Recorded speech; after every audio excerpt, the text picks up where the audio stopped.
Hey guys, we are back with my 2024 Ford Ranger Raptor. It's been a while since an update video, so I figured we'll talk about this truck and what it's been like to own and live with for the last few months. I have 3,500 miles on this, and the first thing we'll talk about are these Braid wheels, because as you can see, these are no longer the factory Beadlock capable wheels.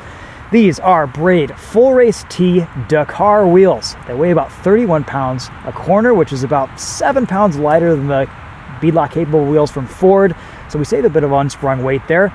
They have a 40 millimeter offset, so they're about 15 millimeters farther out from the factory wheels as well, giving them about 30 millimeter wider track. They look proper. We still are running the factory 33-inch 285/70 R17 BFG KO3 tires. I decided to go with a 40 millimeter offset on these because I think I'll be able to fit 34s on this truck without any rubbing, any contact issues. That's eventually the plan. I'm not going to go to full 35s. I think that's just a little bit too big. I've heard of people running into the fenders and pulling out the liners at full compression at higher speed. So I think 34s might kind of be the sweet spot for this truck. But that's the plan eventually, and I think it looks pretty good. Also, the tire and wheel doesn't stick out so far that it's beyond the mud flap, and it's going to give me a bunch of rash on the side of the truck. We'll talk about that in a minute, actually, because that was a bit of an issue that I ran into when I pulled off the running boards. Let's talk a little bit more about these Braid wheels. So there's a couple things going on here. First of all, this has a knurled lip on the inside where the tire bead contacts the wheel. It's just kind of the serrated edge that gives it a bit more grip, similar to Method's bead grip wheels. The second of which is this Beadlock B system.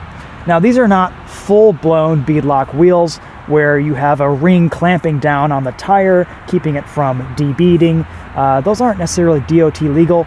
These are. So you can run these on the street without any issues. These are basically bead screws. There's 12 of them all around the rim. They screw into the rim, giving it an extra point of contact, kind of gripping onto the tire, and also giving it an extra point where it's difficult for that bead to de-bead in low-pressure off-road scenarios. I had two issues with my factory wheels. The first of which was I could barely access the stupid valve stem because the area was so tight. It was just a tiny little spot that Ford had carved out to air up and air down. And that was kind of an annoyance. The second of which was I actually spun the tire on the rim at the sand dunes at Silver Lake. It was wet sand. I was aired down to about 15, 16 PSI, and on hard launches on the rear, I actually kind of knocked the tires out of balance because I noticed the rim wasn't quite lined up to where it was before on the tire. This will mitigate any of those issues in the future. So we'll see how they perform. They're a little bit lighter weight. They look good. I think this is going to be a really good option. The only con that I found with them so far is that Discount Tire wasn't super comfortable mounting them onto the truck just because they are a bit of a different aftermarket solution. But my local tire shop had no issues doing that, and they even had a road force balancer. To mount and dismount tires on these wheels, all you have to do is remove the screws, mount and dismount them as normal, and then put the screws back in, and you're back in business. All right, so next thing we'll talk about is protection. I took this to Crown Rust Control, got it rust proofed, so we are good for winter. And I also did a little bit of PPF work.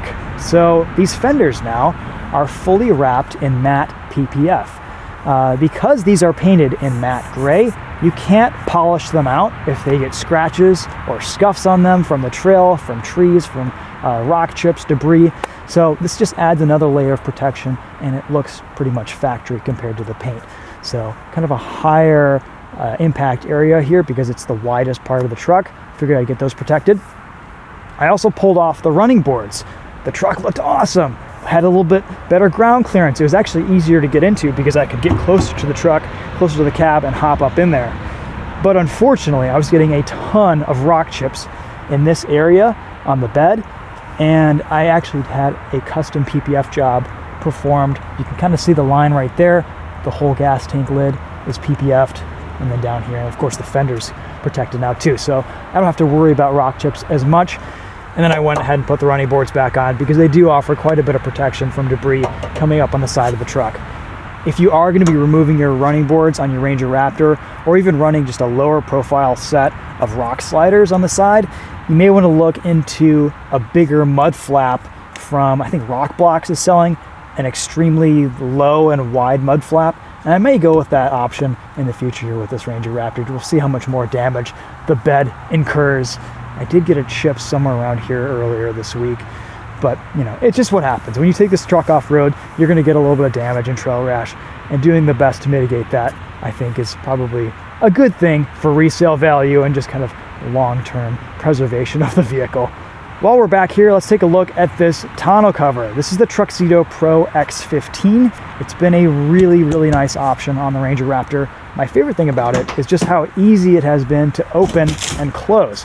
So I'm regularly taking this, rolling it back when I go mountain biking. I put my bike in here, and it's just one release point. I've actually just been latching it right here. And it's super, super easy. It seems to do a pretty good job of keeping dust and debris out of the bed when it's closed. It's not completely watertight. I have been getting a little bit of water intrusion from the sides here, but not enough to really, I don't think, get anything wet back here if I had bags or suitcases, just because they would sit up higher on these ridges and all the water would be channeled in the middle here and fall out when I accelerated or decelerated. From just talking to people, it seems like pretty much all of these bed covers aren't completely waterproof. They do have a little bit of leakage. I'm mostly just concerned about keeping dust and debris out of here, and it's done a pretty good job at that. And I think I could probably do a little bit more work to waterproof this bed, but it's not bad enough of an issue for me to really do much about it, if I'm being honest. I've also got my Ride 88 bike rack back here. Bought that from them earlier this year, and it's just been an awesome solution for mountain biking.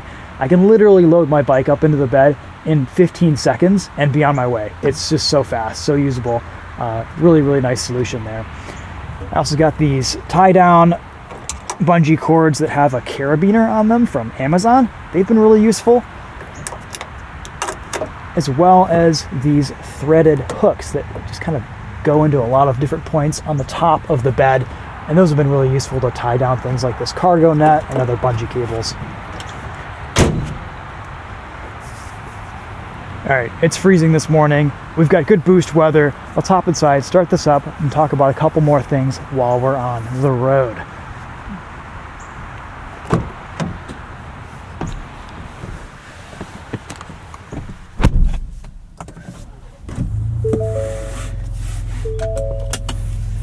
We are at 3,500 miles exactly in this Ranger Raptor, and you may notice stop start is eliminated there because I bought the stop start eliminator. I told myself for so long that I wouldn't go out and spend $100 just to not have to press a button down here, but I eventually caved because, you know what, it was a distraction. It was an annoyance. Every time I got into the truck, I had to either press this or my R button, and I just didn't feel like it anymore.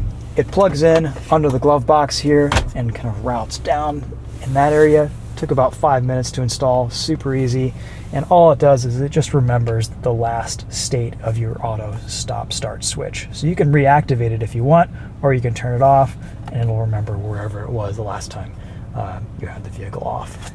And yes, I also ordered the tune from Ford Performance that gives this Ranger Raptor 455 horsepower, 536 pound-feet of torque. That should be coming in here in the next few weeks. I'll give you guys an update video on how that feels and how it drives when that arrives and is installed. So excited for that, excited for a little bit more power. You do have to run 91 octane, which brings us into the next portion of this video where we talk about fuel and octane. I ran this truck for quite a while on 87 octane. I'd say about 3 or 4 tanks. And to be honest, I didn't notice any difference in performance. It felt just as fast. I was getting decent fuel economy. I was saving about $10 or $15 per tank. But ultimately, I think I'm going to start running premium fuel on this, even if I didn't get the tune, just because it's a little bit better insurance against knock. I am driving this truck hard periodically. I'm going to be towing with it soon. We've got a side-by-side coming in. I'll tell you guys how that goes once we get that in and get it hooked up. And I think just for overall engine longevity, this truck probably performs best on premium fuel. And with the miles that I put on it every year, it's only a difference of a few $100s. So for me, that's kind of cheap insurance, and the fact that I can just kind of send it whenever I want to.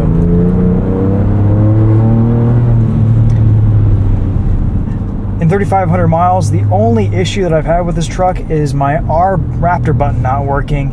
I occasionally, so I've had to disconnect the battery a couple times to get that back in action. I'm going to mention that to the dealer when I take it in for an oil change here soon. Kind of an annoying thing, but it seems to be a pretty common issue on all Raptor products, unfortunately.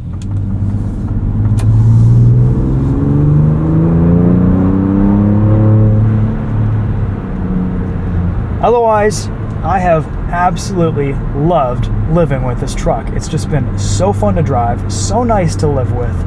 It's comfortable, it's fun, it's fast, it drifts, it does all the things that I've wanted out of a Raptor product, just at a reasonable size. And the packaging here is just fantastic. It's not tons of space inside, it's just enough room for everything that I need to use it for, but it's not too big. Fits in town, it fits in my garage, goes down trails. It's absolutely amazing to drive off-road. The suspension tuning here is next level for this segment. There's so much to like about the way this truck drives, and as an enthusiast product, it really kind of speaks to what I value in a fun vehicle. I mean, if you're spending this much money in the mid-size segment, get something that you enjoy driving and that can have a lot of capability on and off-road, and that kind of takes all the best parts of other Raptor products, but in a much more affordable and smaller package.